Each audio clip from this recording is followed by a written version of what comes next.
नमस्कार, आप सभी का न्यूज़ वन इंडिया के डिजिटल प्लेटफॉर्म पर बहुत बहुत स्वागत है। तो रोजाना जिस तरह से हम आपके साथ सभी एंकर्स जुड़ते हैं और यहाँ पर एक नॉर्मल डिस्कशन होता है जो भी बहुत ट्रेंडिंग टॉपिक होता है। तो चूंकि उत्तर प्रदेश में इस वक्त एनकाउंटर का मुद्दा बहुत ज़्यादा सर चढ़कर बोल रहा है, इसमें बयानबाजियां हो रही हैं।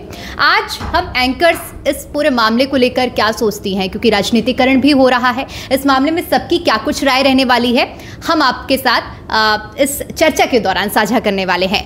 व्यक्तिगत तौर पर मुझे ऐसा लगता है कि जिस तरह से सुल्तानपुर से एनकाउंटर वाले मामले के तार अगर हम जोड़कर देखते हैं, वहाँ पर चोरी होती है, डकैती होती है और उसके बाद फिर मंगेश का एनकाउंटर होता है, यहाँ तक तो ठीक था। लेकिन उस एनकाउंटर के बाद जो सवाल खड़े होते हैं, यहाँ से पूरी कहानी की शुरुआत होती है और अब ये पूरी सीरीज ऑफ सीक्वेंस बनती जा रही है कि जितने अभी तक एनकाउंटर हुए हैं उन पर भी सवाल खड़े हो रहे हैं। क्योंकि इस पूरे मामले पर अब तक हम लोगों ने कई लोगों से चर्चा भी की है, डिबेट के दौरान बातचीत भी हुई है, अलग अलग तथ्य निकल कर सामने आ रहे हैं। लेकिन मैं सबसे पहले अपने सहयोगियों की राय जान लेती हूँ कि इस मामले में क्या है और अंत में मैं अपनी राय भी दूंगी इस पूरे मामले में। श्रावनी, आप क्या सोचती हैं? क्योंकि उत्तर प्रदेश में जिस तरह से एनकाउंटर हो रहे हैं, इस पर हम सबकी प्रतिक्रिया जानना बेहद ज़रूरी है। बिल्कुल दीपिका, सबसे पहले तो मुझे हंसी आती है जब लोग इस तरीके के बयान देते हैं। पहले तो पॉलिटिकल पार्टीज़ की अगर अर्चना मैं बात करूं, कार्रवाई नहीं होती है तो सवाल कार्रवाई नहीं की गई, अपराधी खुले में घूम रहे हैं, ये पार्टी लापरवाह है, लॉ एंड ऑर्डर फेल है।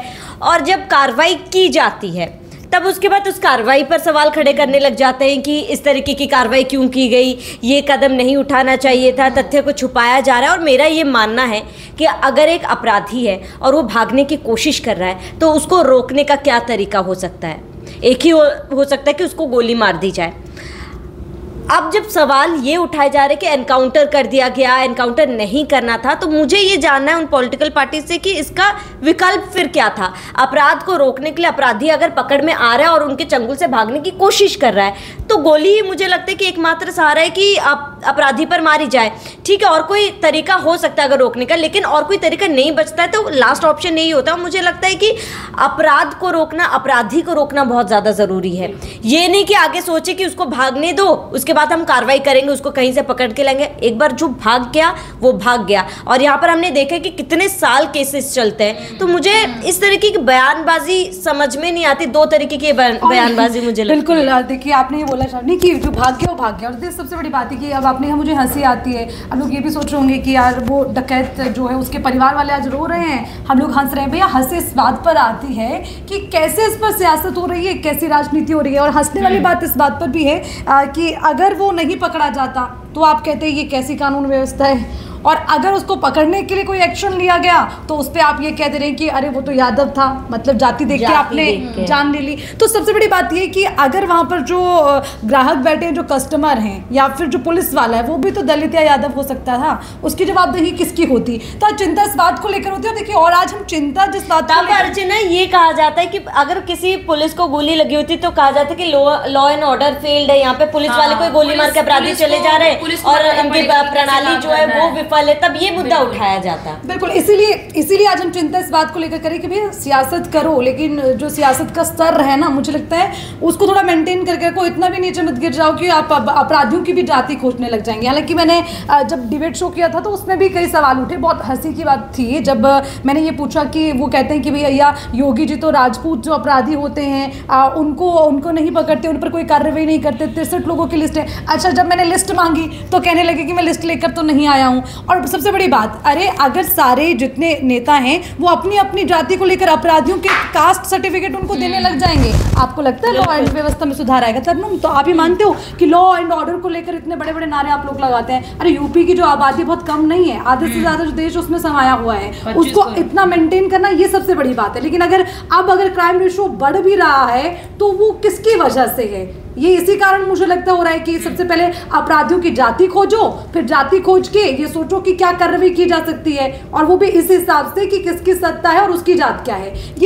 ये बड़ी चिंता का विषय मुझे लगता है। मुझे लगता है अर्चना कि अभी हाल फिलहाल में उपचुनाव भी होने हैं 10 सीटों पर, तो कहीं ना कहीं समाजवादी पार्टी के पास एक मुद्दा मिल चुका है ना, कि जातिवाद को लेकर राजनीति अक्सर समाजवादी पार्टी करती भी है, कोई पहली बार नहीं है। कई अभी प्रवक्ता मेरे साथ भी जुड़े, हालांकि उन्होंने कहा कि हम जाति को लेकर कभी राजनीति नहीं करते हैं, लेकिन ये किसी से छुपा भी नहीं है कि समाजवादी पार्टी किस तरह की राजनीति करती है। दूसरी तरफ आज राहुल गांधी का एक एक्स पर पोस्ट सामने आया जिसमें उन्होंने इस बात का जिक्र किया कि बीजेपी को रूल ऑफ लॉ नहीं पता है और बीजेपी को ये जानना और ये पढ़ना बहुत ज़रूरी है। साथ ही राहुल गांधी ने इस एक बात का और जिक्र किया जिसमें उन्होंने कहा कि उत्तर प्रदेश में अब तक एसटीएफ ने जितने भी एनकाउंटर हुए उसके निष्पक्ष जांच होनी चाहिए। यानी कि एक तरफ अखिलेश यादव राज्य में रहते हुए राज्य सरकार को घेर रहे हैं, तो वही दूसरी तरफ जो है कांग्रेस केंद्र सरकार को घेरती हुई नजर आ रही है। क्योंकि इस बीच राहुल गांधी ने इस बात का भी जिक्र किया कि इतना बड़ा एनकाउंटर हो जाता है, राज्य सरकार में चर्चाएं हो रही है, पलटवार हो रहे हैं, लेकिन केंद्र की तरफ से कोई भी एग्जैक्टली लेकिन केंद्र की तरफ से एक भी ऐसा बीजेपी का मंत्री नहीं है जिसने जवाब दिया है। अर्चना, आपको क्या लगता है कि किस तरह से राजनीति हो रही है? क्या उपचुनाव है इसलिए, या फिर इसके पीछे और भी कोई एजेंडा हो सकता है? देखिए, जैसा कि आप सभी ने बताया कि किस प्रकार से विपक्ष हमेशा मुद्दे की तलाश में होता है, और एक बड़ी चीज़ कही जाती है कि अपराधी की कोई जाति नहीं होती है, अपराधी कोई भी हो सकता है। विकास दुबे भी अपराधी था, सबको आप सबको पता होगा कि किस प्रकार से विकास दुबे का एनकाउंटर किया गया। दूसरी चीज़ कि अगर कोई अपराधी है, जैसा कि श्रावणी ने जिक्र किया कि अगर अपराधी को पकड़ने के लिए पुलिस जाती है और अपराधी अगर आप पुलिस पर ही अगर फायरिंग कर रहा है तो पुलिस तो फुल माला पहनाएगी नहीं, पुलिस भी तो फायरिंग करेगी ना, पुलिस भी तो आपको क्योंकि पुलिस तो पकड़ने के लिए ही गई है आपको।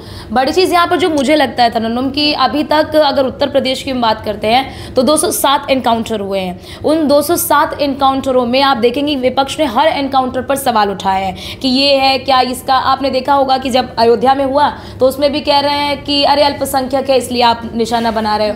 उसके बाद जब कन्नौज में हुआ तो वहां पर भी आपने कहा कि अरे ये है इसलिए आप निशाना बना रहे हो। तो आपको जो रेप का आरोपी है उसमें भी आप ढूंढने लगते हो कि जाति क्या है ना।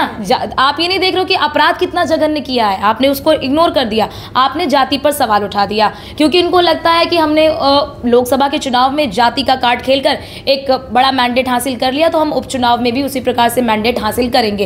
इसीलिए लेकिन ये बहुत ही निंदनीय है, ये बहुत ही बिल्कुल मेरा यही पॉइंट ऑफ व्यू है। मेरा पॉइंट ऑफ व्यू यही है कि अपराध कि आप प्रवृत्ति देखिए, अपराधी का जाति मत देखिए, प्रवृत्ति देखिए कि किसने किस प्रवृत्ति से ये किया है और कितना जघन्य अपराध किया। अगर आपने कहा होता, अगर एक निर्दोष को गोली लग गई होती और तब आपने सवाल उठाया होता तो हम कहते कि शायद ये जायज़ है, लेकिन ये आप यहाँ पर बेतुके तरीके की आप दे रहे हैं। बड़ी बात ये भी है जो 207 एनकाउंटर का आपने जिक्र किया, चूंकि इस मुद्दे पर जब बहुत लंबी चर्चा हुई है और इसके बाद देखिए बात ये निकल कर सामने आ रही है कि विपक्ष का कहना है कि जाति देखकर एनकाउंटर हुआ, जबकि अगर इस मामले में हम देखते हैं सुल्तानपुर में डकैती हुई है और डकैती में जो आरोपी हैं उसमें 3 यादव हैं और कुछ मुस्लिम भी हैं। तो अगर जाति देखकर एनकाउंटर करना होता तो तीनों का एनकाउंटर होता ना। यानी सीधा मतलब ये है कि पुलिस के हत्थे जो चढ़ा, सेल्फ डिफेंस में एनकाउंटर हुआ, एक जो पृष्ठभूमि बन रही है। दूसरा, मैं चर्चा कर रही थी जब डिबेट का, जैसे आपने जिक्र किया, तो उसमें बीजेपी के पैनलिस्ट जो जुड़े हुए थे उनका कहना है कि हम कोई भी एनकाउंटर अगर सरकार जो भी होता है पुलिस की ओर से होता है, ये होल्ला मचाते हैं कि फेक एनकाउंटर है, फेक एनकाउंटर है। अगर आपको लगता है कि अगर फेक एनकाउंटर है तो भाई भारत में हर एक चीज की आजादी दी गई है, आप जाके अपील करिए, सुप्रीम कोर्ट का दरवाजा खटखटाइए, आपको स्वतंत्रता की आजादी है। अगर गलत होगा तो आप देखते हैं कितने बड़े बड़े मामलों में सुप्रीम कोर्ट की ओर से कितने कड़े फैसले सुनाए जाते हैं। अपराधी क्या जेल उनके लिए कोई बहुत बड़ी चीज है, जेल उनके लिए कुछ नहीं है, वो उनके लिए तो घर है, वो और मौज मस्ती काटते हैं वहां पर। हमने पूरा इतिहास देखा है कि अपराधी चाहते हम जेल में जाए, वहीं से अपने साम्राज्य को वो चलाते हैं। तो ये कोई जरूरी नहीं कि हम कानून, हमें पता है हमारी कानून व्यवस्था कैसी है, तो हम इंतजार नहीं। क्या आप लोगों को, अब क्योंकि कंक्लूड करने का भी समय आ रहा है, तो मैं आप लोगों से समझना चाहूंगी कि क्या आपको लगता है कि क्राइम खत्म करने के लिए एकमात्र रास्ता एनकाउंटर हो सकता है या इसके और कुछ भी विकल्प हो सकते हैं? आप लोगों की क्या राय है? नहीं दीपिका, जैसे कि मैंने बोला कि एनकाउंटर कोई रास्ता नहीं है, बट एनकाउंटर एकमात्र विकल्प जरूर हो सकता है, क्योंकि अगर अपराधी भाग रहा है और आपको लगता है कि वो हाथ से निकलने वाला है तो ऑब्वियसली आपके हाथ में फर्स्ट हैंड जो आता है आप वो करते हैं। लेकिन मेरा यहाँ पे ये भी बड़ा सवाल है कि अब क्या पुलिस कार्रवाई करने से पहले अब ये सोचेगी कि भाई ये कौन सी जाति का है, इस पर कार्रवाई करनी चाहिए कि या नहीं करनी चाहिए। जैसे कि अर्चना ने बोला, सबसे पहले आप ये देखिए कि क्राइम क्या किया है उसने किसी का मर्डर किया, उसने किसी का रेप किया है। अब उस पर भी आप ये देखोगे दलित है, अल्पसंख्यक है, ब्राह्मण है, ये सोच में आना ही नहीं चाहिए। और मैं इस चीज को लेकर काफी ज्यादा ताज्जुब हूं कि विपक्ष कभी भी सामने आके ये नहीं बोलता कि इस व्यक्ति ने गलत किया है, चाहे कोई भी हो गलत किया और उसके साथ सही किया गया है। बिल्कुल शामिल, यहाँ पर आपने सही जिक्र किया कि एक्शन का रिएक्शन जरूर होना चाहिए। अगर आप भाग रहे हैं या फिर पुलिस पर ही उल्टा फायरिंग कर रहे हैं तो ऑब्वियसली उसका तो रिएक्शन देखने को मिलेगा ही। लेकिन समाजवादी पार्टी की तरफ से अखिलेश यादव ने एक और ट्वीट में उन्होंने इस बात का जिक्र किया, जो खजाना लूटा गया था, कि भाई वो है कहाँ, हाँ, कि इसके पीछे भी तो कोई ना कोई है। तो अब उस पे तो बीजेपी की तरफ से कोई बयान है, हाँ, थोड़ा समय तो दो, खजाना भी मिलेगा, आरोपी भी मिलेगा, थोड़ा समय देंगे जांच पड़ताल के लिए, तो मिल गए। तो अब उसमें सवाल जो उठा रहे हैं। लेकिन आप लोग क्या सोच रहे हैं, बीजेपी की तरफ से जो तर्क दिया जा रहा है या फिर समाजवादी पार्टी की तरफ से जो तर्क दिया जा रहा है, आप क्या सोच रहे हैं वो हमें कमेंट सेक्शन में जरूर बताएंगे। और आज इस पर मुख्यमंत्री योगी आदित्यनाथ की पहली प्रतिक्रिया है, क्योंकि पिछले जब से मंगेश का एनकाउंटर हुआ तब से लगातार एक के बाद एक बैक टू बैक जो विपक्ष है वो फायर कर रहा है, बयान दे रहा है। आज मुख्यमंत्री ने पहली बार अम्बेडकर नगर में कहा, उन्होंने ये कहा कि भैया हम नहीं भी पकड़ेंगे तो भी हम पर सवाल उठाए जाने, लेकिन जो सरकार है वो देखेगी उसे अपना काम कैसे करना है। और जैसे कि दीपिका ने बोला कि एनकाउंटर एक मात्र इसका सॉल्यूशन या कुछ और, देखिए कानून व्यवस्था से ऊपर कुछ नहीं है, लेकिन मजबूरन अब वो गोली लेकर, भाई बाकी लोगों ने सरेंडर किया, तू भी कर लेता। और सबसे बड़ी बात कि हर जाति में आप यादव मुस्लिम ढूंढ रहे हैं, ये आपको भी सोचने की जरूरत है कि क्यों हर एक यादव इसको गोली नहीं मारने। अब ये जो मैं कहने वाली हूँ, हो सकता है कि इस पे कई लोगों को आपत्ति हो, लेकिन मैं खुलकर बोलूंगी कि अगर कोई यादव जाति का निकल जा रहा है अपराधी, अब आप जात खोजकर भी आप ही बता रहे हैं, फिर आपको सोचने की जरूरत है कि हर दूसरा मुस्लिम क्यों अपराधी हो जा रहा है, यादव क्यों अपराधी हो जा रहा है, फिर ये तो आपको विचार करने की जरूरत है ना, जिसपे आप ये कह देते हो कि जाति ढूंढने लग जाते हैं। बाकी जो स्पष्ट तौर पर हम कह रहे हैं वो ये, अपराधी की कोई जाति नहीं होती है, सबसे बड़ी बात। तो मुझे लगता है कि कोई भी सत्ता में जो भी है, चाहे वो योगी आदित्यनाथ की सरकार हो, कांग्रेस हो या फिर समाजवादी पार्टी, कम से कम हम ये रिक्वेस्ट करते हैं कि लॉ एंड ऑर्डर में अगर सुधार लाना है तो अपराधियों की जाति ना देखें, अपराध देखें, तो शायद कहीं ना कहीं जो कानून व्यवस्था है जरूर कहना चाहूंगी, क्योंकि देखिए आज हम सभी कहते हैं कि राजनीति का अपराधीकरण हो रहा है, उसे रोकना चाहिए। अब वो रुकेगा कैसे, जब पार्टियां ही हैं कि वो संरक्षण देती हैं, फिर उसके बाद फिर आप उनका फेवर लेते हो और फिर आप कहते हो कि राजनीति का अपराधीकरण नहीं होना चाहिए। इस तरह की परिस्थिति में, इस तरह के फेवरिज्म में मुझे नहीं लगता कि कभी भी हम इस चीज़ को इम्प्लीमेंट कर पाएंगे कि राजनीति का अपराधीकरण नहीं हो पाएगा, इसी तरह अगर स्थितियाँ रही तो। बिल्कुल।